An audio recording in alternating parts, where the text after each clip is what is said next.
তীব্র গরমে মানুষ, বৃক্ষ, ভূমি এবং পশু পাখি সহ সকলেই যখন ক্লান্ত এবং মানুষ, পশু পাখি, বৃক্ষলতা হাহাকার করছে, সে সময় হাহাকারের মাঝে রব্বে কারিমের দয়া, আল্লাহ তাআলা অশেষ মেহেরবান, রহমানুর রহিম, যিনি অসীম দয়ালু, ওনার দয়ার সাগর থেকে যেন রহমতের বৃষ্টি এসে সকলের হৃদয়কে করে দিল শান্ত এবং সকলের হৃদয়কে করে দিল শীতল।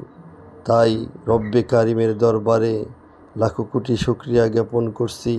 আলহামদুলিল্লাহ, আলহামদুলিল্লাহ। রব্বে কারিম, তোমার দয়ার কোনো সীমা নেই, শেষ নেই।